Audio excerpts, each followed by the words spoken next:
अस्सलाम वालेकुम, welcome to graphics online. कैसे हैं आप सब लोग? उम्मीद है ठीक ठाक होंगे, खैरियत से होंगे। जनाब सबसे पहले हैप्पी विंटर। जी जनाब, बिल्कुल सर्दियां आ चुकी हैं। कराची वालों के लिए सर्दियां हों या बारिशें हों, किसी रहमत और नेमत से कम नहीं। तो खूब सर्दी इंजॉय कीजिए आप लोग और ग्राफिक्स ऑनलाइन के साथ जुड़े रहिए। और यह है कि अपना बहुत ज़्यादा ख्याल रखिएगा, क्योंकि इस वक्त दोबारा से कोविड-19 यानी कि कोरोना जो है वो पाकिस्तान में फैल रहा है बुरी तरह से। तो अपना और अपनी फैमिलीज़ का ख्याल रखिए और जो भी SOPs हैं उन पर अमल करके घर से बाहर निकलिए और फजूल में अपना वक्त बाहर बैठ के बर्बाद ना कीजिए। कुछ सीख लीजिए, ग्राफिक्स ऑनलाइन से सीख लीजिए या जो आपकी फील्ड हो उस हवाले से आप अपने घर में बैठ के सीखिए। अपने और अपने बच्चों का भी साथ में ख्याल रखिए। ठीक है, ये हो गई एक बात। और आपको देनी थी मुझे सर्दियों की मुबारकबाद, सो मैंने दे दी है। तो आज जो है हमारी क्लास नंबर 6 है, जिसमें हम देखने जा रहे हैं पेन टूल। जी बिल्कुल, आज से हम सीखेंगे पेन टूल। अब हम सिलेक्शन टूल से आगे निकल चुके हैं, यहाँ हम देखेंगे पेन टूल। पेन टूल एक ऐसा टूल है, मैं अपना पर्सनल एक्सपीरियंस आपको दूं कि अगर आप पेन टूल के ऊपर मुकम्मल तौर पर अबूर हासिल कर लेते हो तो यकीन जानिए आपने 50% जो है टूल्स पे अबूर हासिल कर लिया। पेन टूल एक ऐसा टूल है जिसकी मदद से आप ख़ुद से शेप डिज़ाइन कर सकते हैं, अच्छी अच्छी शेप्स क्रिएट कर सकते हैं। और पेन टूल की मदद से आप ट्रेसिंग कर सकते हो। आप किसी भी पिक्चर को एक रास्टर इमेज को वेक्टर इमेज में कन्वर्ट कर सकते हो सिर्फ पेन टूल की ट्रेसिंग की मदद से। और यूँ समझ लीजिए अगर पेन टूल की आप भरपूर प्रैक्टिस करोगे तो इन फ्यूचर आपको एडोबी फोटोशॉप पे और मज़ीद ही ग्राफिक्स के इलिस्ट्रेशन या रास्टर वेक्टर सॉफ्टवेयर के अंदर बहुत ज़्यादा काम आने वाला है। तो मेरा अपना पर्सनल एक्सपीरियंस है कि पेन टूल के ऊपर आपको मुकम्मल अबूर हासिल करना है। मैं अपनी तमाम एक्सपर्टीज़ या जितनी मेरी कोशिश रहेगी कि मैं आपको जितना बेहतर इस पेन टूल को ब्रीफ कर सकूं, सिखा सकूं, समझा सकूं, मैं सिखाऊं अपनी प्रैक्टिकल की क्लास में। और आपसे यही रिक्वेस्ट है कि इसे गौर से समझिएगा, सीखिएगा। साथ ही मैं एक वेबसाइट का नाम भी आपको दौरान प्रैक्टिकल बताऊँगा, जिस पर आप क्लिक करके जो है उस वेबसाइट पे जाके पेन टूल की भरपूर प्रैक्टिस कीजिएगा। अगर क्लास ज़्यादा लंबी होने लगी तो मैं कोशिश करूँगा पेन टूल का जो ये पार्ट है इसको मैं 2 हिस्सों में डिस्ट्रीब्यूट कर दूँ, 2 हिस्सों में डिवाइड कर दूँ, ताकि एक पार्ट में आप पेन टूल की टिप्स एंड ट्रिक्स और उसका यूज़ सीख सकें और दूसरे पार्ट में उसकी ट्रेसिंग वगैरह हम कर सकें।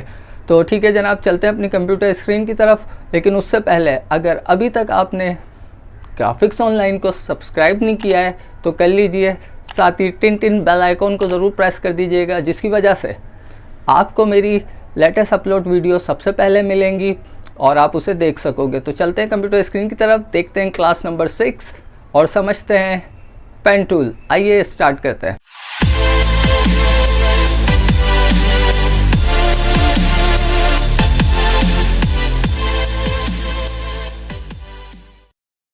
जी जनाब, तो आ गए हम अपने कंप्यूटर स्क्रीन की तरफ और आज का जो हमारा टॉपिक है बहुत ही इम्पोर्टेंट है, वो है पेन टूल। नाम से ही जाहिर है पेन टूल, एक पेन की बात हो रही है यहाँ पे।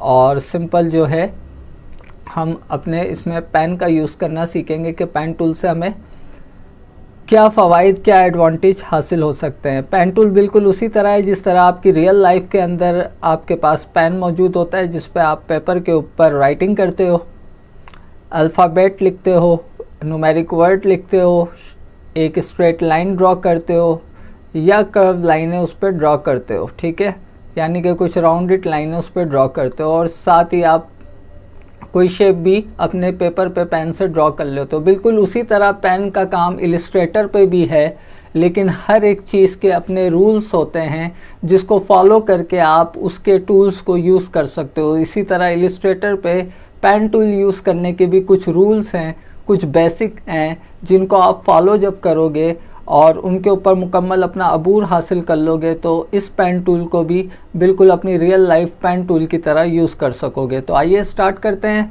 अपने कीबोर्ड से सिंपल P प्रेस कर दीजिए, P फॉर पाकिस्तान। और ये है शॉर्टकट की पेन टूल की। नहीं तो आप अपने माउस से पेन टूल के आइकॉन को जाके सेलेक्ट कर लीजिए, जो बिल्कुल मैजिक बैंड के नीचे आ रहा है और साथ ही शॉर्टकट की वो अपने नाम के साथ बता रहा है P।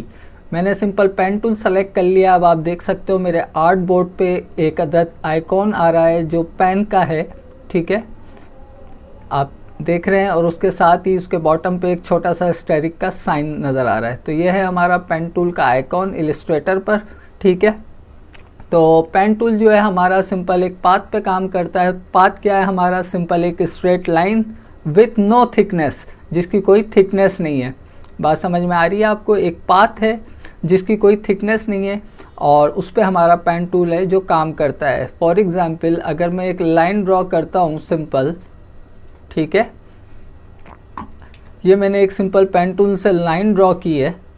अभी मैं सिलेक्शन टूल लेके आपको दिखाऊं तो ये हमारी लाइन है, लेकिन इसकी एक अभी थिकनेस है। वो थिकनेस क्या है इसका? अगर आप स्ट्रोक यहाँ पे देखो प्रॉपर्टी पैनल पे, वो 1 पॉइंट है, ठीक है। अगर मैं इसको यहाँ 0 कर देता हूँ तो देखिए अब आपको आर्टबोर्ड पे वो लाइन नज़र नहीं आएगी, क्योंकि अब उस लाइन की थिकनेस ख़त्म हो चुकी है। अब सिंपल हमारे पास क्या बचा है? एक पाथ। जब आप इसको यहाँ पे सेलेक्ट करोगे या इसके ऊपर अपना माउस को लाओगे तो आपको बता देगा यहाँ एक पाथ चल रहा है। तो ये पाथ क्या है? जिसमें हमारा एक स्टार्ट पॉइंट है, एक एंड पॉइंट है और उसके बीच का जो फासला है वो हमारी पाथ है। तो बेसिकली पेन टूल जो है हमारी पाथ पे काम करता है और पाथ का मकसद ये है कि एक स्ट्रेट लाइन जिसकी कोई थिकनेस ना हो। मैं यहाँ इसको अभी वापस इसका जो स्ट्रोक है यानी कि इसकी जो आउटलाइन है उसे 1 कर देता हूँ और अब आप देखोगे तो मेरी एक स्ट्रेट लाइन नज़र आ रही है जो मैंने पेन से ड्रॉ की थी। तो पेन टूल से हम क्या कर सकते हैं? एक सिंपल स्ट्रेट लाइन जो है वो हम ड्रॉ कर सकते हैं किसी भी एंगल पे, ठीक है। तो पेन टूल के साथ आप देखो जब जैसे ही मैं कोई लाइन ड्रॉ करता हूँ या अगर मैं लाइन ना भी ड्रॉ करूँ, सिंपल मैं फर्स्ट अपना क्लिक करता हूँ, एक एंकर यहाँ पे लगाता हूँ क्लिक करके, और उसके बाद जैसे ही मैं अपने माउस को मूव करता हूँ तो देखें एक ये ब्लू सी लाइन जो है ये मेरे पेन के साथ अटैच है। और जहाँ मैं अपने पेन को मूव कर रहा हूँ, पेन टूल को आर्टबोर्ड पे, ये लाइन मेरे पेन टूल के साथ मुसलसल अटैच है। मैं जिस तरफ भी जाऊँगा, जिस डायरेक्शन में भी रोटेट करूँगा, ये लाइन मेरे पेन के साथ अटैच रहेगी। इसका क्या मतलब है? इसका ये मतलब है कि ये लाइन मुझे इंडिकेट कर रही है, मुझे हेल्प कर रही है कि मैं दूसरा पॉइंट जहाँ लगाऊंगा उसकी डायरेक्शन ये होगी, या मैं दूसरा कर्व जहाँ पे दूंगा तो उसकी डायरेक्शन ये होगी। तो ये मुझे एक तरह से ये लाइन हेल्प कर रही है कि मैं अपने नेक्स्ट पॉइंट को कहाँ लगाऊंगा, या मैं अपना नेक्स्ट कर्व जो है, कर्व से मुराद मेरा राउंड, जिसको इलिस्ट्रेटर में आप बेजियर भी कहते हो, बेजियर कर्व जो है वो कहाँ लगेगा। तो मुझे ब्लू लाइन जो है हेल्प करती है, ठीक है। इस ब्लू लाइन को इलिस्ट्रेटर में ब्लू लाइन नहीं कहा जाता, इसको असल में कहा जाता है रबर बैंड। जी बिल्कुल, इसे रबर बैंड क्यों कहा जाता है? क्योंकि जो इसका बिहेवियर है वो कुछ रबर बैंड की तरह है। जैसे कि अगर मैं इसको सिंपल यहाँ क्लिक करूँ, देखिए ये लाइन अभी भी मेरे साथ है, मैं इसे कहीं भी क्लिक करूँगा ये मेरा पीछा नहीं छोड़ेगी, बिल्कुल रबर बैंड की तरह। जितना मैं अपने माउस को ऊपर या नीचे मूव करूँगा ये लाइन मेरी स्ट्रेच होके मेरे पेन टूल के आइकॉन के साथ मुसलसल रहेगी। तो जस्ट लाइक अ रबर बैंड ये लाइन मेरी मुझे गाइड करती है कि इस वक्त मेरा पॉइंट कहाँ है। आप चाहो तो ये इस रबर बैंड को ख़त्म भी कर सकते हो। उसके लिए आपको एडिट के मेन्यू में जाना होगा। और आपको एक बात मैं और बता दूं कि ये जो रबर बैंड की लाइन है ये हमें जब सीसी वर्जन शुरू हुए हैं एडोबी के तब से ये हमें मिल रही है। उससे पहले सीसी वर्जन से पहले हमें ये रबर बैंड का जो ऑप्शन था ये मिलता नहीं था। अगर आपको ये लाइन डिस्टर्ब करती है, जो कि नहीं करनी चाहिए, जबकि ये हमारे लिए एक एडवांटेज है, लेकिन अगर फिर भी अगर आप इस लाइन को ख़त्म करना चाहते हो इस रबर बैंड को, तो आप सिंपल एडिट के मेन्यू में जाओगे, ठीक है। सबसे लास्ट ऑप्शन आ रहा है प्रीफेंसिस। प्रीफेंसिस के सबसे टॉप पे अगर आप देखोगे जनरल के नीचे आ रहा है सिलेक्शन एंड एंकर डिस्प्ले। जैसे ही आप सिलेक्शन एंड एंकर डिस्प्ले पे क्लिक करोगे तो सबसे लास्ट में देखो आप यहाँ लिखा आ रहा है enable rubber band for pen tool and curvature tool. Curvature tool हम बाद में समझेंगे, आज पेन टूल का टॉपिक है, हम पेन टूल देख लेते हैं। तो ये कह रहा है enable rubber band for pen tool और इसके साथ चेक लगा हुआ है। जैसे ही मैं इसे अनचेक करके ओके करूँगा तो आप देखोगे कि वो जो मेरी लाइन थी वो उस वक्त आर्ट बोर्ड पे फिर नहीं होगी। जैसे ही मैंने इसे ओके किया आप देखो मेरी अभी शेप ओपन ही है लेकिन मेरी वो मुझे लाइन अब दिखाई नहीं दे रही। ठीक है, तो मैं आपको रिकमेंड यही करूँगा, आप अपने इस रबर बैंड को ऑन रखिए। ये एक अच्छी हमें एडवांटेज है अपनी जो पाथ है उसको मूव करने के लिए और अपने नेक्स्ट पॉइंट की तरफ अपने आप को कन्वर्ट करने के लिए। ठीक है, तो ये मेरी जैसे ही मैंने उधर चेक लगा के इसे ऑन किया तो मेरा रबर बैंड वापस एक्टिव हो गया। तो ये बात हो गई इस ब्लू लाइन की। ब्लू लाइन क्या कहलाती है? रबर बैंड, जो हमें हेल्प करती है हमारे नेक्स्ट पॉइंट पे जो हमें हेल्प करती है हमारा नेक्स्ट पॉइंट कहाँ हमें मिलेगा और हम नेक्स्ट पॉइंट या नेक्स्ट कर्व किस एंगल में उसे देंगे। ठीक है, यहाँ तक बात क्लियर है? अच्छा जी, तो सिंपल इस तरह आप एक स्ट्रेट लाइन पेन से बना सकते हैं और साथ ही आप चाहो तो कोई आप शेप भी बना सकते हो। अच्छा, और आप चाहो तो ओपन पाथ भी बना सकते हो। ओपन पाथ क्या होती है मैं अभी आपको बताता हूँ। अब जैसे कि मैंने इस पेन टूल से सिंपल ये एक ड्राइंग बनाई, एक लाइन ऐसे खींची, एक लाइन इस तरह से, लाइन सिंपल इसी तरह खींचनी है। सिंपल एक क्लिक करना है और जहाँ आपको लाइन खींचनी है वहाँ जाके दूसरा क्लिक करना है। आप चाहते हो ये रबर बैंड यहाँ से चला जाए और जो आपने पाथ बनाई है बस आपको यहीं तक बनानी थी, यही आपका डिज़ाइन था। अब आप इस पेन टूल से बाहर आना चाह रहे हो, इस रबर बैंड से अपनी जान छुटवाना चाह रहे हो, तो उसके लिए आप क्या करोगे? आप सिंपल कीबोर्ड से पहली की है आपके पास एस्केप। आप जैसे ही एस्केप दबाओगे आप इस रबर बैंड से भी हट जाओगे और साथ ही आपकी ये जो ड्राइंग थी वो भी कंप्लीट हो जाएगी। मैं एस्केप दबाता हूँ तो देखिए ये मेरी एक ड्राइंग जो है वो कंप्लीट हो गई। ये मैंने लाइन से जो पाथ ड्रॉ किया था ये कंप्लीट हो गया। ठीक है, मैं इसे बार बार पाथ यूँ कह रहा हूँ कि जब तक कोई पाथ ओपन है वो पाथ ही कहलाता है। ये एक स्ट्रेट लाइन है मेरी और ये मेरा एक ओपन पाथ है। ठीक है, ओपन पाथ और क्लोज पाथ में क्या फ़र्क है? ओपन पाथ और क्लोज पाथ में यही फ़र्क है जैसा कि अगर मैं एक रेक्टेंगल बनाता हूँ, इस बार मैं टूल की मदद से नहीं पेन टूल की मदद से बनाऊँगा। देखिए मैं शिफ्ट की प्रेस करके सिंपल एक एंकर पॉइंट देता हूँ, उसके बाद एक स्ट्रेट लाइन, फिर मैं नीचे की तरफ शिफ्ट की मदद से आता हूँ, फिर एक ये स्ट्रेट लाइन। अब देखिए गाइडलाइन मुझे मेरी बता रही होती है कि मेरे जो पॉइंट हैं वो बिल्कुल उसके अपोजिट लाइन से बिल्कुल इंटरसेक्ट कर रहे हैं। तो जैसे ही मैं ऊपर वाले इसके स्टार्टिंग पॉइंट पे जाऊंगा, आप मेरे पेन टूल के नीचे देखिएगा एक राउंड सा सर्किल बना आ जाता है। नज़र आया आपको? मैं इसको थोड़ा जूम करता हूँ। अब आप देखिए जैसे ही मैं अपने स्टार्ट पॉइंट के करीब जाऊँगा और उस एंकर पॉइंट से जाके मिलूँगा तो फ़ौरन वो मुझे कहेगा एंकर, और साथ ही मेरे पेन टूल के नीचे एक सर्किल बना आ रहा है। इसका मतलब ये है कि यहाँ पे आके मेरी पाथ जो है वो क्लोज़ हो रही है। और जब हमारी कोई भी पाथ क्लोज़ हो जाती है फिर वो पाथ नहीं रहती, वो एक शेप बन जाती है। तो यहाँ आके मैं अगर इसे क्लोज कर देता हूँ तो अब ये मेरी एक शेप डिज़ाइन हो गई। और जब हम अपनी कोई शेप डिज़ाइन कर लेते हैं तो फिर हम उसे कलरिंग दे सकते हैं, उसे फिल दे सकते हैं। अगर मैं अब इस अपने रेक्टेंगल को जो मैंने पेन टूल की मदद से बनाया, अब मैं अगर इसे फिल करना चाहूँ तो यहाँ से कोई भी कलर फिल कर सकता हूँ। ठीक है, तो ये था इसका मकसद के path, open path and close path. मतलब हमारी ओपन पाथ ये थी जिसका हमारा स्टार्ट और एंड पॉइंट आपस में जॉइंट नहीं था, ये हमारी एक स्ट्रेट लाइन थी और उसके साथ ही एक हमारी क्लोज पाथ है।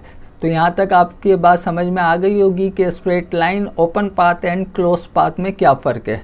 ठीक है, अच्छा जी, अब हम कुछ और आपको बताते हैं और कुछ और ट्राई करते हैं कि मैंने सिंपल एक लाइन तो बनाना पेन टूल से सीख ली इस तरह से।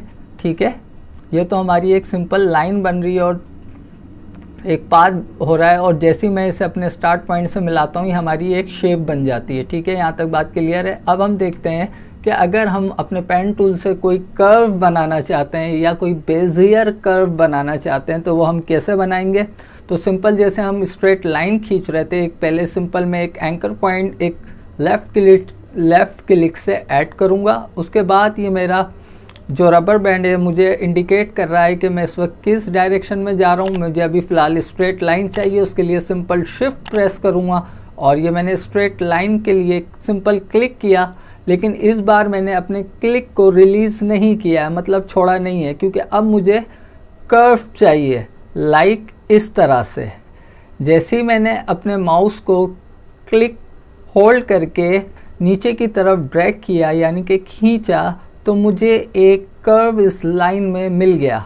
ठीक है, कुछ इस तरह से। मैं एस्केप करके आपको सिर्फ समझाने के लिए इस पॉइंट से बाहर आता हूँ। मैंने क्या किया, ये एक लाइन ड्रॉ की है जिस पे मैंने ये कर्व अप्लाई किया है। कैसे अप्लाई किया है, मैंने सिंपल पेन टूल से एक लाइन ड्रॉ की और नेक्स्ट पॉइंट के ऊपर जब मैं गया वहाँ मैंने अपने माउस के क्लिक को होल्ड करके रखा और नीचे की तरफ ड्रैग किया, तो मुझे ये एक कर्व मिला। अब एक बात यहाँ आप अच्छी तरह से समझ लीजिए कि जब आप अपने किसी भी शेप को कर्व देना चाहते हो तो उस कर्व की एक कंडीशन है, वो ये कि जब आप कर्व को ऊपर की साइड पे, अपर साइड पे देना चाहोगे, तो जब आप अपने माउस को ड्रैग करोगे तो वो हमेशा ऊपर नहीं करोगे, वो हमेशा उसकी अपोजिट डायरेक्शन में नीचे की साइड पे करोगे। जब आपको नीचे की साइड पे कर्व देना है तो उस वक्त आप अपने माउस को जो ड्रैग करोगे वो ऊपर की साइड पे करोगे। मतलब जहां आपको कर्व चाहिए बिल्कुल आप उसकी अपोजिट डायरेक्शन के अंदर अपने माउस को ड्रैग करोगे क्लिक करके। बात समझ में आ रही है? अच्छा, जैसे ही मेरा ये कर्व यहाँ बना है तो ये साथ में मुझे दो अदद क्या मिल गए, मैंने आपको डायरेक्ट सिलेक्शन टूल की क्लास में बताया था, हैंडल। ये हैंडल हमें क्या फ़ायदा पहुंचाते हैं? हैंडल हमारे होते हैं बेसिकली हमें कर्व प्रोवाइड करते हैं। जहाँ जहाँ हम अपनी शेप को कर्व देंगे वहाँ हमें हैंडल की फैसिलिटी मिलेगी। अब यहाँ दो हैंडल क्यों हैं, इसके क्या मतलब है वो मैं आपको बता देता हूँ। ये जो मेरा ऊपर वाला हैंडल है, ठीक है, ये जो मेरा ऊपर वाला ये हैंडल जो आ रहा है, मैं इसके कॉर्नर पे आता हूँ, मुझे बताता भी है मैजेंडा कलर से ये हैंडल है। ये ऊपर वाला जो हैंडल है, ये जो मैंने कर्व यहाँ बनाया है, ये जो मेरा कर्व बन रहा है, ये मेरा ऊपर वाला हैंडल, इस कर्व की इंटेंसिटी मुझे शो कर रहा है। यानी कि जितना ज़्यादा मैं इस हैंडल को ऊपर की तरफ लेके जाऊंगा उतना ही मेरा ये कर्व ज़्यादा होता जाएगा। ठीक है, मतलब कि जितना मैं इस हैंडल को नीचे लेके आऊँगा उतना ही मेरे इस कर्व की इंटेंसिटी कम होगी और ये कर्व का जो एरिया है वो कम होगा। और जितना मैं इस हैंडल को ऊपर स्ट्रेच करूँगा उतना ही मेरा ये कर्व बढ़ेगा। तो ये है मेरे ऊपर वाले हैंडल का यहाँ पे मतलब। और नीचे वाला मेरा जो हैंडल है वो मुझे अपकमिंग कर्व के बारे में गाइड कर रहा है कि अगर मैं अपने माउस को इसके दोनों साइड पे मूव करूं तो मुझे बता रहा है कि अगर मैं माउस को अपने राइट हैंड साइड पे लेके जाऊंगा तो कुछ इस तरह से कर्व मेरा क्रिएट होगा, और अगर मैं अपने माउस को लेफ्ट हैंड साइड पे लेके जाऊंगा तो कुछ इस तरह से मेरा कर्व क्रिएट होगा। तो बेसिकली ये दो हैंडल हैं जिनके मकसद ये हैं कि ऊपर वाला हैंडल मेरे इस कर्व को मेंशन कर रहा है, इसकी इंटेंसिटी को, और नीचे वाला हैंडल जो है मेरे अपकमिंग कर्व को मुझे गाइड कर रहा है कि वो किस पोजीशन पे किस तरह का मुझे मिलेगा। उम्मीद है यहाँ तक बात समझ में आ रही होगी। मैं फ़िलहाल इसको इसके बिल्कुल अपोजिट डायरेक्शन में, मैंने आपसे कहा कि जिस डायरेक्शन में आपको कर्व चाहिए उसके बिल्कुल आप अपोजिट अपने माउस को मूव करोगे या ड्रैग करोगे तो उसके बिल्कुल अपोजिट डायरेक्शन में आपको कर्व मिलेगा। तो मैं चाहता हूँ मुझे इस बार अपोजिट डायरेक्शन में कर्व मिले, तो मैं सिंपल इसे ऊपर की तरफ सिर्फ विदाउट क्लिक किए, क्योंकि यहाँ ऑलरेडी हैंडल है तो मुझे यहाँ क्लिक करके रखने की ज़रूरत नहीं है। सिंपल मैं अपने माउस को ऊपर की तरफ लेके जाऊँगा और एक क्लिक दबा के इस कर्व को कंप्लीट करूँगा। क्योंकि यहाँ मैंने सिंपल क्लिक किया है और अपने माउस को क्लिक करते हुए ड्रैग नहीं किया है, तो यहाँ मुझे क्या मिला है, एक शार्प कॉर्नर। ठीक है, अगर के मैं यहाँ क्लिक करके ड्रैग करता तो क्या होता, मुझे एक हैंडल और मिलता और ये जो मेरा इस वक्त शार्प कॉर्नर मुझे मिला है एंकर, ये भी कर्व होता। जहाँ आपको शार्प एजेस चाहिए हो, कॉर्नर चाहिए हो, वहाँ आप हैंडल नहीं लेते। ठीक है, तो यहाँ मैंने कहा मुझे सिंपल अपनी इतनी ही शेप चाहिए थी, इसलिए मैंने आपको समझाने के लिए यहाँ अपनी इस शेप को ख़त्म कर दिया है। अब मैं कैसे इस अपने पेन टूल से बाहर आऊँगा, सिंपल कीबोर्ड से एस्केप के बटन को दबा के। ठीक है, ये मैं बाहर आ गया हूँ। ये मैंने एक सिंपल कर्व शेप अपने पेन टूल से डिज़ाइन कर ली। अब अगर आप चाहते हो कि आप इस कर्व शेप में अमेंडमेंट करो, एडिटिंग करो, तो उसके लिए क्या है, उसके लिए सिंपल ये है, या तो आप डायरेक्ट सिलेक्शन टूल से अपनी शेप को सेलेक्ट जैसे ही करोगे तो आपके पास ये जो आपने कर्व के लिए आपके हैंडल आए थे ये आपके पास शो हो जाएंगे। आप इसकी मदद से भी अपने कर्व को एडजस्ट कर सकते हो, जिस तरह का चाहते हो आप अपनी शेप को, अपने पाथ को मूव कर सकते हो और रीशेप कर सकते हो। ठीक है, आप चाहते हो अगर इस वाले कर्व को ख़त्म करना तो वो आप कैसे करोगे? सिंपल है, आप इसके इस हैंडल को डायरेक्ट सिलेक्शन टूल से ऑल्ट के बटन को दबा के नीचे की तरफ जैसे ही ड्रैग करोगे तो ये कर्व ख़त्म होगा और एक शार्प कॉर्नर आपको मिल जाएगा। अब आप देखो जो आपका कर्व था वो यहाँ से ख़त्म हो चुका है और आपको एक शार्प एज यहाँ पे मिल चुका है। ये हमने किसकी मदद से किया? डायरेक्ट सिलेक्शन टूल की मदद से। यही काम हम अपने पेन टूल पे रहते हुए भी कर सकते हैं। किस तरह से? सिंपल, मैं अपने पेन टूल को सेलेक्ट करूँगा, पहले मैं इस शेप से बाहर आऊँगा और उसके बाद मैं अपने पेन टूल को सेलेक्ट करूँगा। जैसे ही मैं अपनी शेप पे आऊँगा इसे सेलेक्ट करने के लिए कंट्रोल का जैसे ही मैं बटन दबाऊँगा तो देखिए मेरे पास वो हैंडल आ गए हैं। क्योंकि मैंने एंकर पे सेलेक्ट नहीं किया था तो एक ही हैंडल मुझे शो कर रहा है, लेकिन अगर मैं इस एंकर पे सेलेक्ट कर दूँ तो मुझे दोनों हैंडल नज़र आएंगे। अब मैं इसको विदाउट डायरेक्ट सिलेक्शन के पेन टूल की मदद से कैसे अपने 1 बाय 1 हैंडल को मूव कर सकता हूँ वो देख लेते हैं। तो मैं कंट्रोल के साथ अपने पेन को इस एंकर पर क्लिक करूँगा तो मुझे ये हैंडल मिल जाएंगे और जब मुझे अपनी इन हैंडलों को मूव करना होगा तो सिंपल मैं कंट्रोल की को प्रेस करूँगा और अपनी शेप को विदाउट डायरेक्ट सिलेक्शन के चेंज कर लूँगा। जितना मुझे इस कर्व को कम करना है, मैं याद रखिएगा कंट्रोल की जैसी प्रेस करता हूँ मेरा पेन टूल जो है वो डायरेक्ट सिलेक्शन टूल में कन्वर्ट हो जाता है। ये आप देख रहे हैं। तो कंट्रोल की को प्रेस करें और जो आपको कर्व ख़त्म करना है या कम करना है उस हैंडल को पकड़ के नीचे की तरफ ले आइए और उसे अगर बिल्कुल ख़त्म करना है तो उसे उसके एंकर के पास ले जाके छोड़ दीजिए। तो ये आपका वो जो कर्व था वो इस वक्त ख़त्म हो चुका है। इसी तरह अगर आपको इस वाले हैंडल को भी इसके कर्व को बढ़ाना है तो सिंपल कंट्रोल की को प्रेस करके रखें और इस हैंडल को यहाँ से पकड़ के थोड़ा सा नीचे की तरफ मूव करें तो आपका ये अब कर्व बढ़ गया है। तो बात समझ में आ रही है? इस तरह से आप अपने कर्व को रिक्रिएट भी कर सकते हैं। उस कर्व की डिग्री से मुराद 45, 60, 90 कोई भी डिग्री हो सकती है। उसकी इंटेंसिटी को बढ़ा भी सकते हैं और उसको कर्व टू शार्प एज या कॉर्नर में कन्वर्ट भी कर सकते हैं। साथ ही ये हो गई बात यहाँ तक की। अब मैं अगर ये चाहता हूँ कि मैं 1 बाय 1 अपनी शेप को एक साथ जो है रीशेप या अपने कर्व को ख़त्म करूं। अभी मैं कंट्रोल के साथ जब इस कर्व को ख़त्म करता हूं तो आप देखिए मेरे दूसरी साइड भी कर्व जो है कम हो रहा है। ठीक है, मैं चाहे ऊपर वाले हैंडल से अपने कर्व की इंटेंसिटी कम करूं इस साइड के कर्व की तो मेरे दूसरे साइड के कर्व की इंटेंसिटी भी कम हो रही है। मैं ये चाहता हूं कि मैं सिर्फ इस साइड की इंटेंसिटी कम कर दूं और मेरे इस साइड की इंटेंसिटी पे कोई फ़र्क ना पड़े। तो इस बार मैं कंट्रोल की प्रेस करने की बजाय ऑल्ट की को प्रेस करूंगा और अपने ऊपर वाले कर्व की इंटेंसिटी या तो बढ़ाऊंगा या कम करूंगा। तो आप देखेंगे कि मेरे नीचे वाले कर्व की इंटेंसिटी पे कोई फ़र्क नहीं आएगा।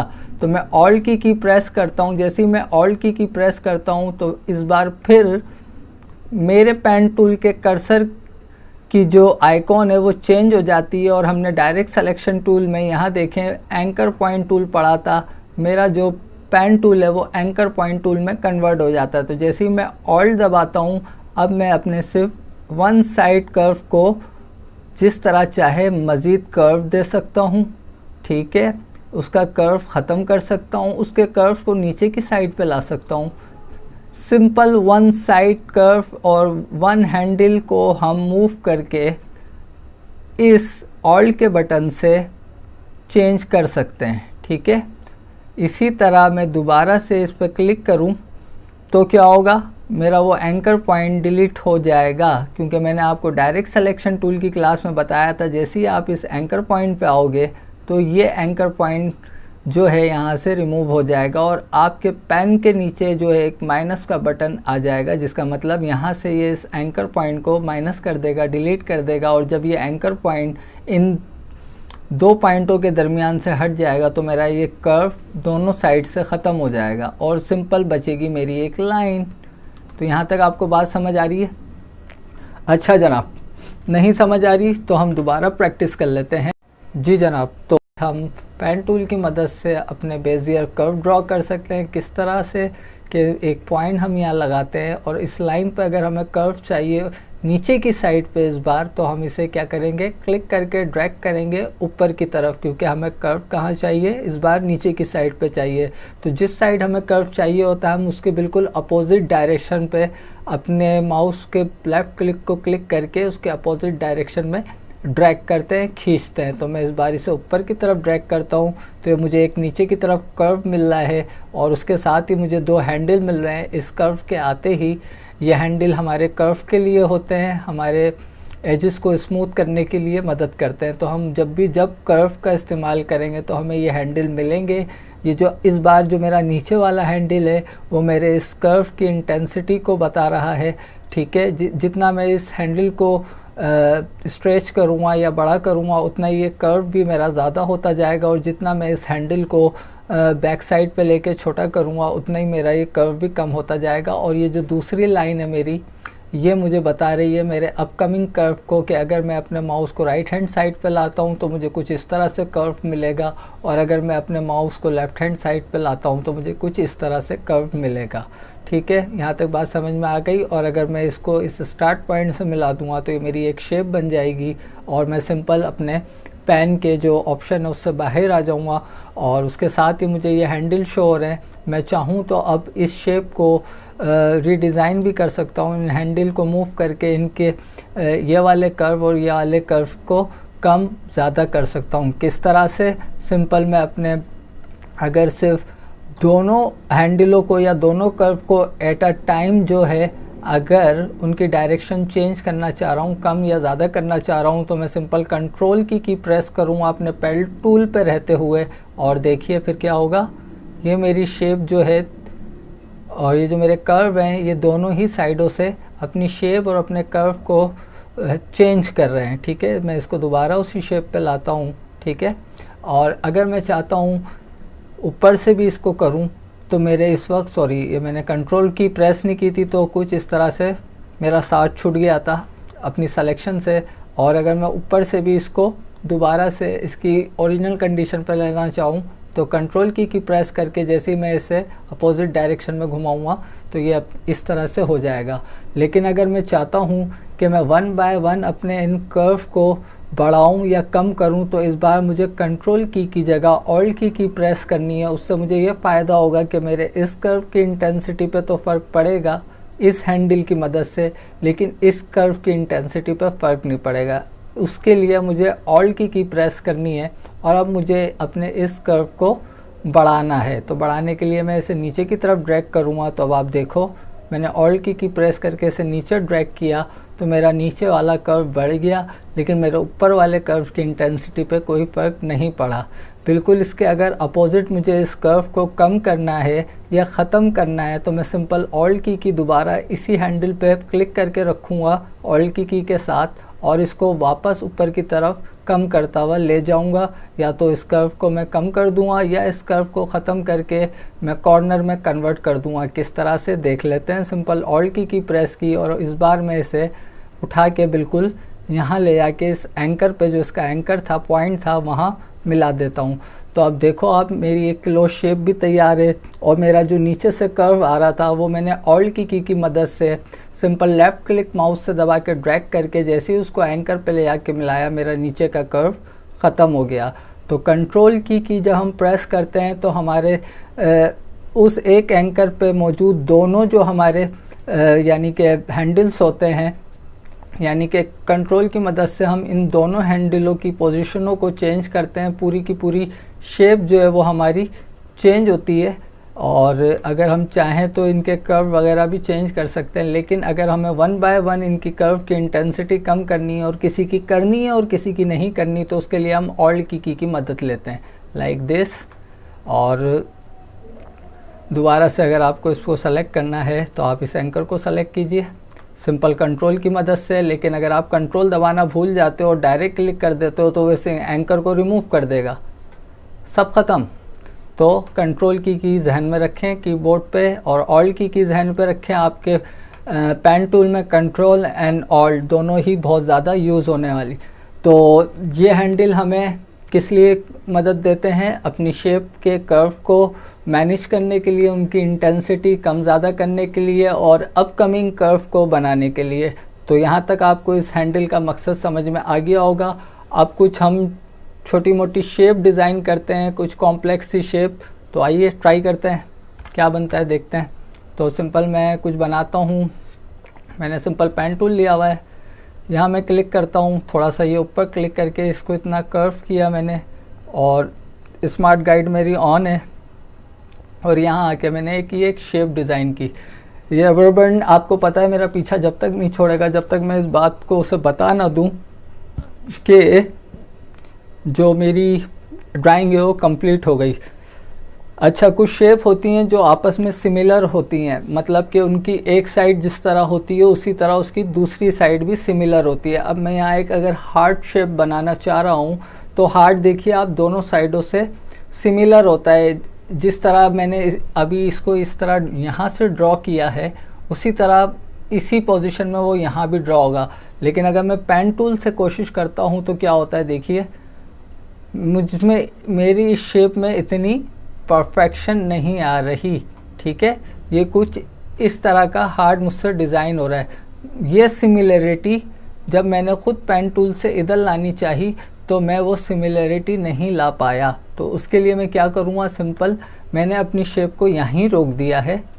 ये मैंने एक सिंपल शेप ड्रॉ कर ली और इसको मैंने यहीं होल्ड पे रखा और मैंने अब एक अनदर ऑप्शन की तरफ मैं आपको लेके जाता हूँ जो इलस्ट्रेटर हमें देता है। जैसे ही आप इस शेप पे क्लिक करोगे, ठीक है, और उसके बाद राइट क्लिक माउस से करोगे तो यहाँ बहुत सारे ऑप्शन आ रहे हैं, उन्हें हम वक्तन फ़वक्तन देख लेंगे। अभी आप देखो यहाँ एक ऑप्शन आ रहा है ट्रांसफॉर्म का।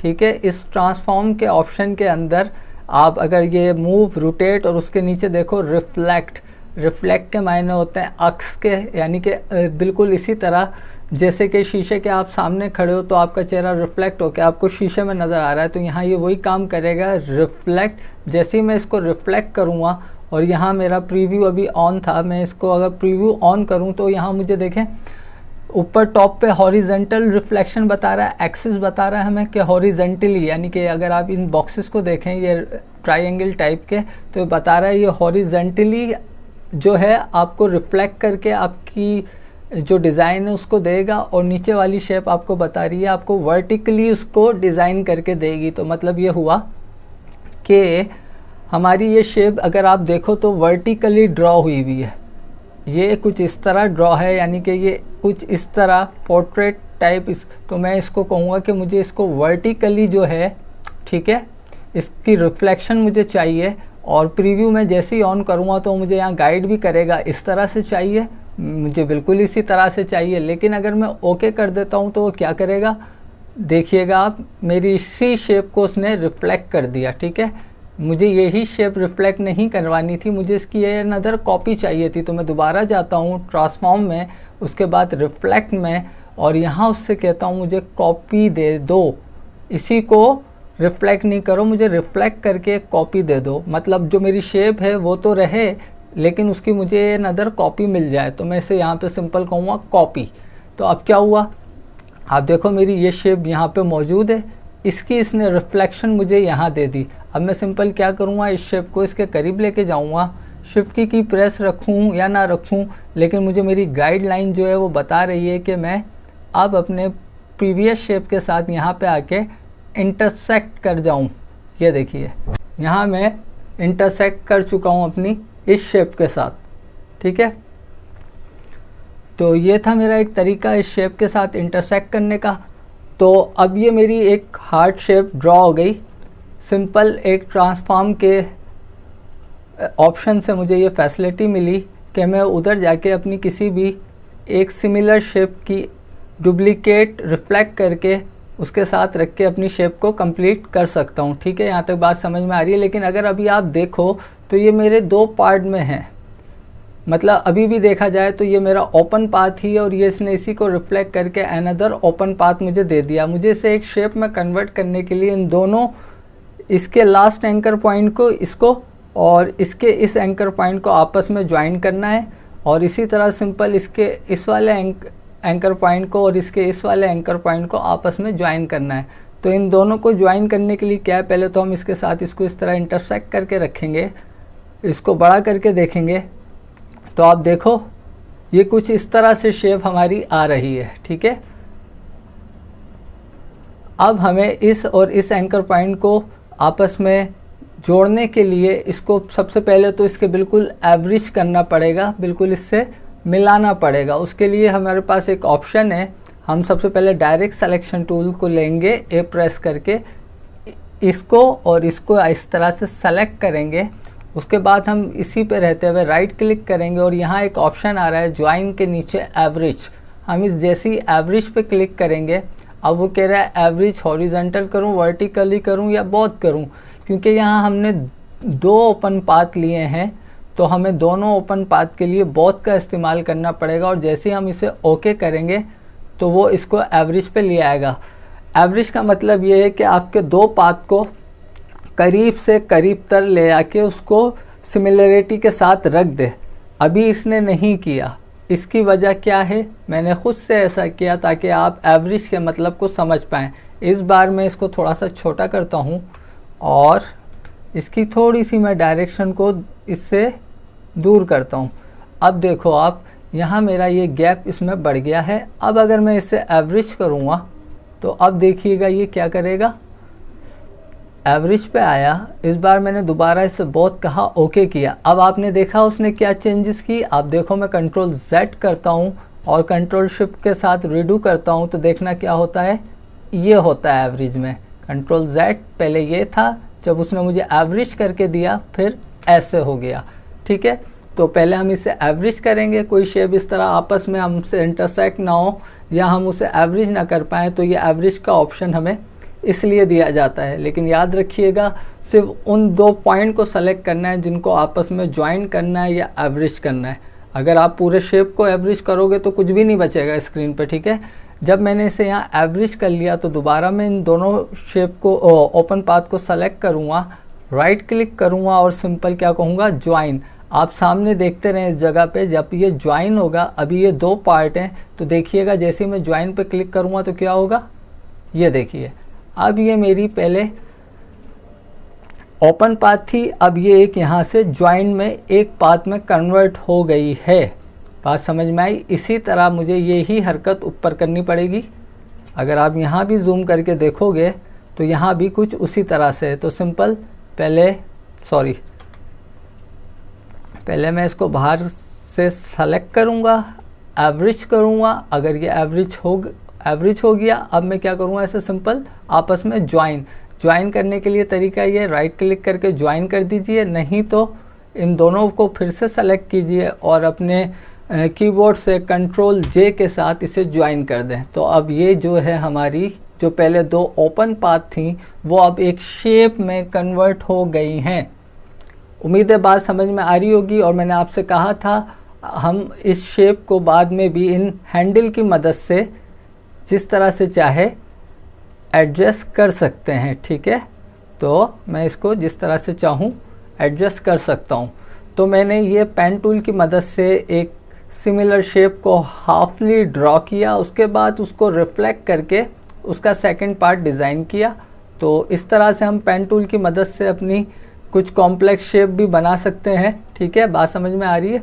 और मज़ीद और शेप बना लेते हैं। पहले मैं इसको फिल दे के आपको दिखाऊं किस तरह का ये लग रहा है। ये एक सिंपल हार्ट मैंने इस तरह क्रिएट किया है, आप जो चाहे इससे ड्रॉ कर सकते हैं। सिंपल मैं आपको सिर्फ समझाने के लिए ऐसी मामूली शेप बना रहा हूँ। आप चाहो तो कुछ अच्छा सा डिज़ाइन भी कर सकते हो।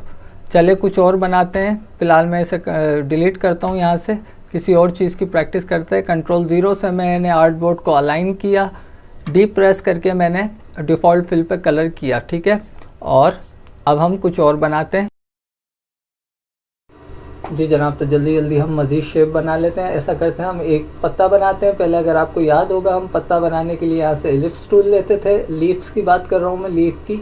और उसके बाद हम क्या करते थे, डायरेक्ट सिलेक्शन टूल से हम इसके इस पॉइंट को सेलेक्ट करके यहाँ से कन्वर्ट टू कॉर्नर कर देते थे। फिर ऊपर वाला पॉइंट सेलेक्ट करते थे और इस तरह से हम एक लीफ बनाते थे। अब हम पेन टूल पे आ गए हैं, थोड़ा हमने पेन टूल को जान लिया है। इसी लीफ को हम पेन टूल की मदद से बनाते हैं। तो सिंपल हमने पेन टूल को सेलेक्ट किया, एक एंकर पॉइंट इसके टॉप पे लगाया, नीचे आगे एक स्ट्रेट लाइन लेते हुए हमने शिफ्ट के साथ एक और एंकर पॉइंट लगाया। और यहाँ पे हम अपने माउस के बटन को रिलीज़ करने के बजाय उसको ड्रैग करेंगे क्लिक करके, तो कुछ इस तरह से हमारी शेप डिज़ाइन होगी। ठीक है, और जब आप मुतमईन हो जाए अपने कर्व से तो वहाँ इसको छोड़ दीजिएगा। अगर आप चाहते हो इस हैंडल को ख़त्म करना तो दो तरीके हैं। एक तो ये कि मैं इस वापस प्रीवियस एंकर पे आके क्लिक करूं तो मेरा नीचे से जो कर्व आ रहा है वो ख़त्म हो जाएगा। और दूसरा तरीका ये, ऑल्ट की को मैं प्रेस करके रखूँगा और इस वाले हैंडल को यहाँ से इस तरह प्रीवियस एंकर पे लाके बंद कर दूँगा। ठीक है, अब मेरे पास ये अनदर जो रबर बैंड वो बता रहा है कि दूसरा जो मैं एंकर है वो मुझे कहाँ लगाना है। मैं इस बार इसको क्लोज पाथ करता हूँ, लेकिन अपने माउस के बटन को यहाँ रिलीज़ नहीं करूँगा बल्कि ड्रैग करूँगा ऊपर की side and left hand side, यानी कि टॉप एंड लेफ़्ट साइड पे मैं इसे मूव करूँगा ताकि मेरा कर्व मेरे इस कर्व के, ये वाले कर्व के अपोजिट बने। तो वो मैं कर लेता हूँ कुछ इस तरह से। देखिए, जहाँ आप मुतमईन हो जाए अपनी शेप से वहाँ आप माउस के बटन को रिलीज़ कर दीजिएगा। ठीक है, यहाँ मैंने रिलीज़ कर दिया है। अब मैं सिलेक्शन टूल से देखता हूँ, ये मेरा कर्व जो है, ये लीफ जो है मेरा, ये मैंने एलिप्स टूल से बनाया था। ये लीफ मैंने जो है पेन टूल से बनाया है। इसको आप मज़ीद मॉडिफाई कर सकते हो। मैं आपको बता चुका हूँ किस तरह से आप डायरेक्ट सिलेक्शन टूल लेके इनके एंकर पॉइंट की मदद से आप इनको मज़ीद फिनिशिंग में ला सकते हो। ठीक है, यहाँ तक बात क्लियर है। तो इस तरह से आप लीफ बना सकते हो। कुछ बेहतर हो गया पहले से। तो मैं जल्दी जल्दी आपको, क्लास बड़ी ना हो, कुछ छोटी छोटी सी शेप बनाने के तरीके बता देता हूँ और साथ ही मैं इसका फिल बंद कर देता हूँ। और इसको उठा के अभी साइड में रखते हैं, इसको भी और इसको भी। अच्छा, अभी हमने हार्ट शेप बनाई थी, एक और हार्ट शेप बनाते हैं, थोड़ी इस बार डिफरेंट बनाएंगे और रूलर की मदद से बनाएंगे। रूलर हमें हेल्प करता है हमारी चीज़ों को अलाइनमेंट के साथ साथ उनको पॉइंट टू पॉइंट हमें गाइड करने के लिए भी। तो मैं कंट्रोल आर जो है वो रूलर की शॉर्टकट की है। जैसे ही आप कंट्रोल आर प्रेस करोगे तो यहाँ हमारे पास रूलर की जो है स्केलिंग आ जाएगी टॉप पर और लेफ्ट हैंड साइड पे। तो मैं कंट्रोल आर प्रेस करता हूँ तो देखिए ये इस तरह मेरे पास रूलर आ गया है। अच्छा, इस रूलर की मज़ीद प्रॉपर्टीज़ है वो अभी पेन टूल की क्लास है, वो अभी हम नहीं देख रहे। सिंपल हम रूलर की मदद से गाइडलाइन ले सकते हैं। अगर आप रूलर पर क्लिक करके नीचे की तरफ ड्रैग करोगे तो एक ये हॉरिजेंटल मेरे पास लाइन आ जाएगी। ठीक है, और अगर आप वर्टिकल लाइन चाहते हो तो रूलर के यहाँ पे लेफ़्ट हैंड साइड पे क्लिक करके रखें एंड ड्रैग करें तो आपके पास एक वर्टिकल लाइन आ जाएगी। ठीक है, तो ये मैंने एक रूलर लिया है, उससे एक मैंने ये गाइडलाइन ले ली है अपनी। ये मुझे हेल्प करेगी मेरी सिमिलर शेप को ड्रॉ करने के लिए। सिमिलर शेप क्या होती हैं? वो शेप जिनके दोनों तरफ से फेसेस जो हैं एक जैसे होते हैं। मतलब अगर हार्ट शेप है, मैं आपको पहले ही बता चुका हूँ, वही बात है कि बोथ साइड उसकी सेम होती है। तो मैं अनदर हार्ट शेप बनाता हूँ, उसके लिए थोड़ी डिफरेंट बनाते हैं इस बार। तो मैंने पेन टूल लिया, अपने रूलर के यहाँ गाइड की मदद से एक क्लिक यहाँ किया, एक क्लिक थोड़ा ऊपर, थोड़ा इसे यहाँ पे मैंने कर्व किया एंड नेक्स्ट मैंने बिल्कुल यहाँ से इसको बना दिया और थोड़ा इस बार मैंने नीचे की तरफ ड्रैग किया। ठीक है, ये मेरा एक बन गया है। मैं एस्केप करके अपनी शेप से बाहर आता हूँ। मुझे ये ओपन पाथ की ज़रूरत थी, मैंने बना लिया। सिंपल मैं डी प्रेस करके डिफ़ॉल्ट कलर पे आ जाता हूँ और इस बार मैं अपना फिल जो है ऑफ कर देता हूँ। ये मैं आपको बता चुका हूँ कैसे।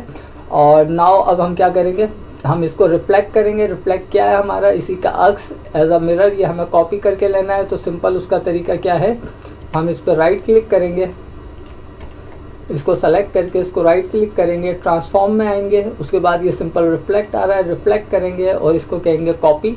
तो ये हमें कॉपी मिल जाएगी। इस कॉपी को हम सिंपल यहाँ से सेलेक्ट करेंगे और शिफ्ट की मदद से इसको इसके साथ इंटरसेक्ट करेंगे।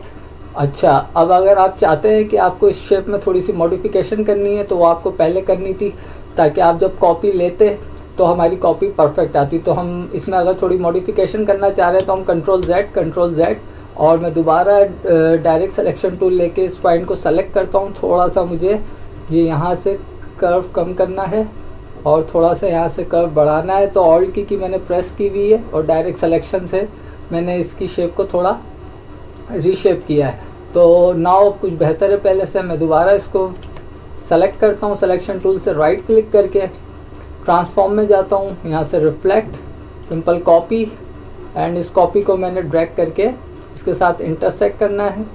ठीक है, इंटरसेक्ट करने के बाद मैंने आपको बताया था कि इसको ज्वाइन करने के लिए हम इन दोनों ओपन पाथ के जो लास्ट पॉइंट है इनको सेलेक्ट करेंगे और कंट्रोल J से ज्वाइन कर देंगे, जो कि ये नहीं हो रहे हैं। कोई बात नहीं, कोई वजह होगी। जी जनाब, तो इशू ये आ रहा था, अच्छा हुआ कि ये समझ में आ गई बात, और मैं ताकि यहाँ के यहीं आपको भी समझा दूँ। इशू ये था कि जब हम इन दोनों पॉइंट को डायरेक्ट सिलेक्शन से सेलेक्ट कर रहे थे और ये ज्वाइन करते थे तो वो हमें एरर देता था। उसकी वजह ये थी, ये जो हमने गाइडलाइन ली है ना, ये भी इसके साथ सिलेक्शन में आ रही थी। या तो जब आपका गाइडलाइन का काम पूरा हो जाए तो आप इस गाइडलाइन को सेलेक्ट करके डिलीट कर दो, नहीं तो अगर आप चाहते हो गाइडलाइन रहे तो आप राइट क्लिक कीजिए इस गाइडलाइन के ऊपर और यहाँ से कह दीजिए लॉक गाइड, मतलब गाइडलाइन जो है यहाँ पे लॉक हो जाए। तो मैं इसे लॉक कर देता हूँ। अब इन दोनों पॉइंट को सेलेक्ट करता हूँ और सिंपल कंट्रोल J से ज्वाइन करता हूँ। तो अब मेरा ये एक पॉइंट जो है ये आपस में ज्वाइन हो चुका है। यहाँ मुझे एवरेज की ज़रूरत यूँ नहीं पेश आई कि मैंने जूम करके देख लिया था, मैंने इसके करीब करीब इसको इंटरसेक्ट करके ही मिला लिया था। तो एवरेज की मुझे यहाँ इसलिए ज़रूरत नहीं पेश आई। इसी तरह मैं अब simple direct selection tool A की मदद से लेके इन दो पॉइंट को सेलेक्ट करता हूँ और कंट्रोल J से ज्वाइन कर देता हूँ। ठीक है, तो मेरी ये अनदर शेप क्रिएट हो गई यहाँ पे हार्ट की, थोड़ी सी डिफरेंट। और कैसे इसमें मॉडिफिकेशन कर सकते हो मैं आपको बता चुका हूँ, आप करके देख लीजिएगा। स्ट्रोक में यहाँ से इसका बंद कर देता हूँ और जल्दी से हम इसको भी इस वक्त साइड में रख देते हैं और इसको यहाँ रखते हैं, कुछ और ड्रॉ करते हैं जल्दी से। अब हम जो बनाते हैं वो बना लेते हैं, एक अदर स्वॉर्ड बना लेते हैं, छोटी सी तलवार। उसके लिए मैं अपने पेन टूल का ही सहारा लूँगा। एक सिंपल मैं यहाँ पे क्लिक करता हूँ, सॉरी मैं इसको गाइड की मदद से ही बनाता हूँ। एक मैं सिंपल यहाँ क्लिक करता हूँ और एक क्लिक यहाँ किया मैंने और साथ में एक क्लिक यहाँ, और उसके बाद ये मैं बंद कर देता हूँ और डिफ़ॉल्ट कलर के लिए डी प्रेस करता हूँ और इस बार भी मैं इसके फिल को यहाँ से नन कर देता हूँ। और मुझे इतनी ही शेप चाहिए, मैं स्केप करके पेन टूल से बाहर आऊँगा। ठीक है, और इसको बिल्कुल रिफ्लेक्ट कर लूँगा, सॉरी इसको मैं यहाँ से रिफ्लेक्ट कर लेता हूँ। इसको सेलेक्ट करके ट्रांसफॉर्म, रिफ्लेक्ट, कॉपी, और इसको मैं यहाँ रखता हूँ। ठीक है, और उसके बाद मैं इसे क्या करूँगा, जिस तरह मैंने अपने हार्ट को ज्वाइन किया था मैं इसको बिल्कुल ज्वाइन करूँगा। नीचे के दोनों एंकर पॉइंट को सेलेक्ट करूँगा, कंट्रोल J से ज्वाइन, और इसी तरह ऊपर के दोनों एंकर पॉइंट को सेलेक्ट करूँगा, कंट्रोल J से ज्वाइन। अब मैं क्या करूँगा, ये तलवार थोड़ी सी इसकी विड्थ ज़्यादा है, मैं उसे कम करने के लिए अब ये एक शेप हो गई है, इसे सेलेक्ट करूँगा, ऑल्ट की मदद से इसको छोटा करूँगा तो ये प्रोपोर्शनली तौर पे इसकी दोनों साइड इक्वली छोटी होंगी, इसकी विड्थ कम होगी। यहाँ मैंने इसको ऐसे कर दिया है। ठीक है, और इसके साथ अब हम इसके नीचे का पार्ट बना लेते हैं, जिसके लिए मैं एक रेक्टेंगल की मदद लूँगा। विदाउट रेक्टेंगल आप पेन टूल से भी बना सकते हैं, मैं थोड़ा इसे इजी करके बनाना चाह रहा हूँ तो मैंने रेक्टेंगल ले लिया। V से डायरेक्ट सिलेक्शन लेके मैं इसकी पोजीशन को बिल्कुल इसके सेंटर अलाइन करता हूँ। स्मार्ट गाइड मेरी ऑन है। अनदर रेक्टेंगल लेते हैं और इस बार इसको वर्टिकली ड्रॉ कर लेते हैं, बाद में इसको सेट कर लेंगे अपनी तलवार के मुताबिक। और सिलेक्शन टूल से अब मैं इसको इसके सेंटर अलाइन करता हूँ, इससे अटैच कर देता हूँ। नीचे के दो पार्ट है, इन कॉर्नर को मुझे कर्व करना है, तो मैंने आपको बताया था कि नीचे के दोनों पॉइंट को सेलेक्ट करके इन सर्किल को ऊपर की तरफ ड्रॉ करोगे, कर्व हो जाएंगे। अब मैं चाहता हूँ कि थोड़ी इसमें शार्पनेस लाने के लिए ये और ये इन दो पॉइंट को भी मैं कर्व कर दूँ, तो मैंने कर्व कर दिए। तो ये कुछ मेरी इस चाहें तो आप तलवार को मज़ीद खूबसूरत बनाने के लिए इसको जूम कीजिए और यहाँ पे कुछ और डिज़ाइन दे दीजिए। ये देखिए, और इसी की मैं ऑयल की मदद से नीचे कॉपी लेके रख लेता हूँ। ठीक है, इसको थोड़ा सा आप सेट कर लें। मैं थोड़ा जल्दी अब कर रहा हूँ ताकि क्लास ज़्यादा लंबी ना हो, ऑलरेडी लंबी हो चुकी है। अब मुझे इस गाइड की ज़रूरत नहीं है, राइट क्लिक करूँगा। ठीक है, और उसके बाद जहाँ से मैंने इसे लॉक किया था उधर ही अब आ रहा है अनलॉक करके मैं इस गाइड को फ़िलहाल डिलीट कर देता हूँ।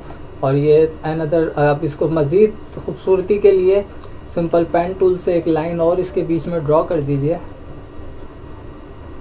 स्ट्रेट लाइन के लिए आपको शिफ्ट दबा के रखना है और ड्रॉ, और सिंपल बाहर आ जाए। इस लाइन पे कोई स्ट्रोक नहीं था इसलिए हमें नज़र नहीं आई। ठीक है जी, तो ये कुछ इस तरह की एक हमारी छोटी सी रॉड हमने बना ली है। इसको ग्रुप में मैं कर लेता हूँ, थोड़ा इसको मैं रोटेट करके ऐसे यहाँ पे रख देता हूँ। ठीक है जनाब, ये एक हमारी रॉड है। आई नो कि इतनी अच्छी नहीं है, मैं सिर्फ आपको आइडिया दे रहा हूँ कि किस तरह से आप पेन टूल से शेप को डिज़ाइन कर सकते हैं, कॉम्प्लेक्स शेप बना सकते हैं राउंडेड कॉर्नर विथ एजिस के साथ। जी जनाब, तो कैसी लगी आपको आज की पेन टूल की क्लास? उम्मीद है पसंद आई होगी, और अगर पसंद नहीं आई है या अगर समझने में कोई परेशानी है तो always my comment open for you.